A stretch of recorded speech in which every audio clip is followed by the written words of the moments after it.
Swayam Prabha. Digital India. Educated India.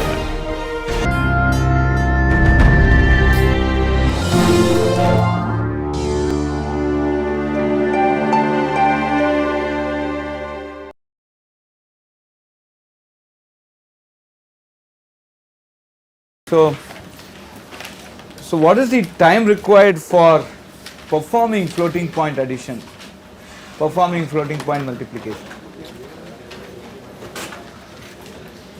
Can you just tell me what would be the time required for, suppose I have something like 1.m into 2 power k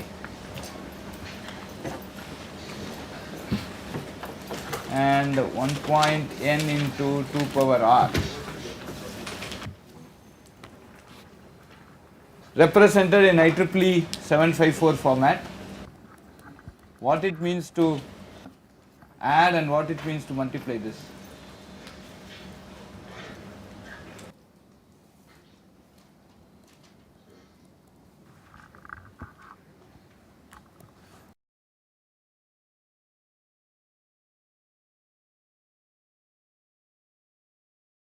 So what it means to add and what it means to multiply.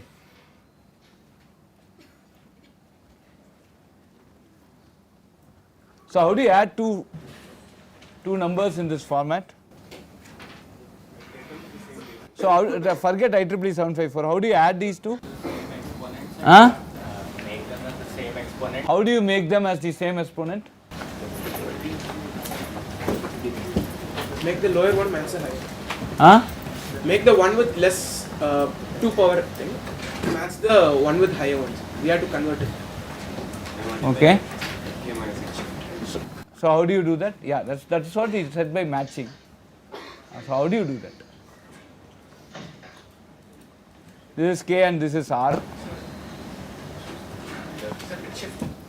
Yeah. Okay, so basically we will find out K minus R or R minus K, whichever maximum, and then so whichever is less we go and shift it by what, right or left. Okay, so whichever is less we can go and shift it by right, or whichever is more we can shift it by left, right. So by then we can match these exponents. So what is the cost of shifting? Why do you shift? So if I shift, it gets multiplied by 2 power k. If I shift k times, then it gets multiplied by 2 power k. Okay. If I this is shift left. If I shift right, k times, it becomes 2 power minus k. So we can do one of these operations. So shifting is a constant operation. So I go and subtract this or add this, meaning addition is subtraction. So essentially after that I do a shifting. So there is an addition involved plus there is a shifting involved. Okay. So that is again constant time. After that, what do you do? After addition or shifting, what do you do? Just add. Oh, so this gets into some value. So you add the mantissa part. So there is an add, a shift, then another add, then followed by a normalization.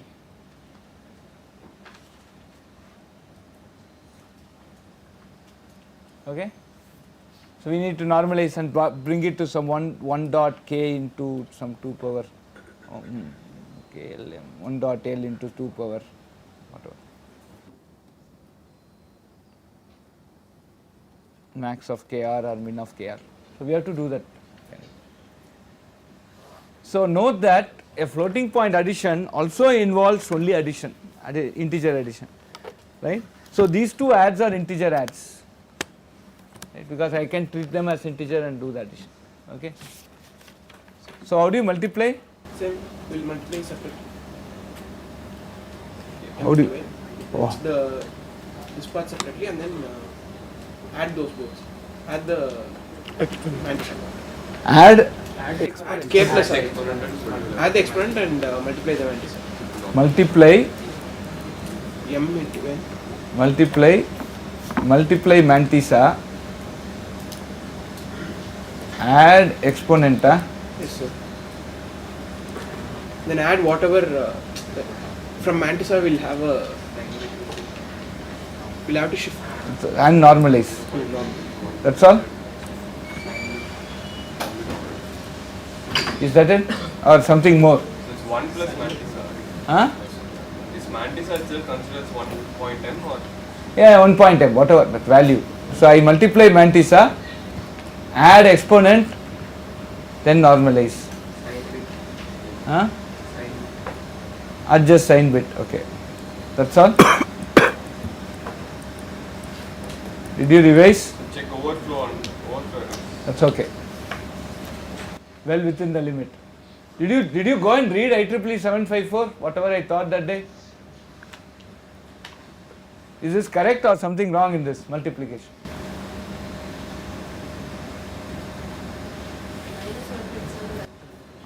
Okay. So if I keep adding, this is already XS 127 format. So this will become XS 254 format, right? So I have to subtract, after adding exponent, I have to subtract 127 here. Because this is XS 127 format, this is also XS 127 format. If I add K plus R, it becomes XS 254 format. So I should go and subtract. So I should add K plus R after it is stored in IEEE 754 format and then subtract 127 format. So that's very important, crucial. Right? Okay. So again, please note that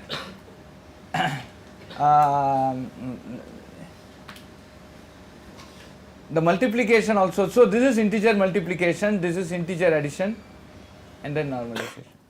So your floating point arithmetic, at least addition and multiplication, is as complex as integer addition or as simple as integer addition and integer multiplication. It's just composing of a constant number of integer additions and or integer multiplication steps. So that's why if you look at the algebraic model of computation, which you use for normal algorithmic analysis, you find that floating point addition and multiplication are also treated equivalent to integer addition and integer multiplication, because they also take the same amount of time, some constant multiple of that. So order wise it's same. So addition of floating point number also can be done in order log n time, multiplication also in order log n time, and so is integer addition and integer multiplication. Okay. So this is something that we need to keep in mind. So when we are trying to analyze an algorithm, there is a theoretical analysis, there is a practical analysis.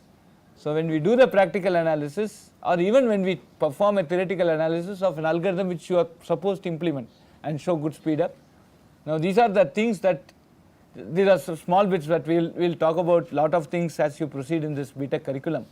But these are some fundamental things that you should keep in mind about the practical validations of some of the models of computation that you assume while you are doing the analysis. Okay. So now let me give you a very small question so that we can. Okay, I want you to design a circuit which takes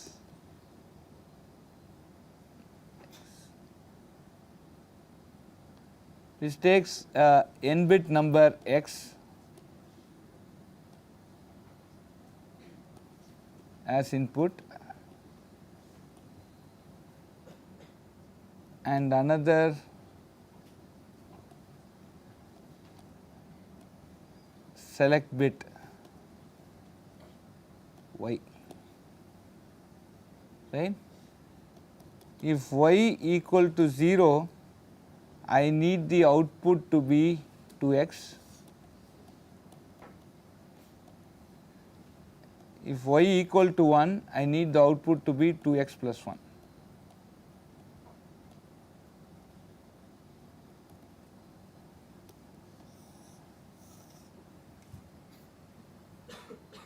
I will give you just 3 minutes and you design a circuit which takes a n bit number x as input and another select bit y. If y equal to 0, I need output 2x. If y equal to 1, I need 2x plus 1.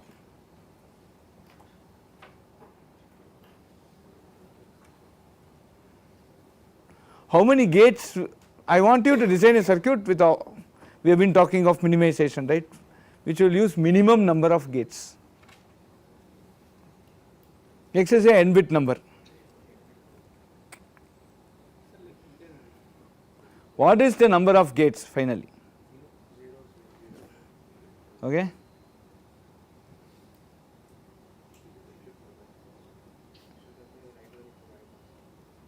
Right. So how many people can understand the number of gates required for this circuit is 0. So I have x0, x1 till xn, and this is the select bit y. The answer is just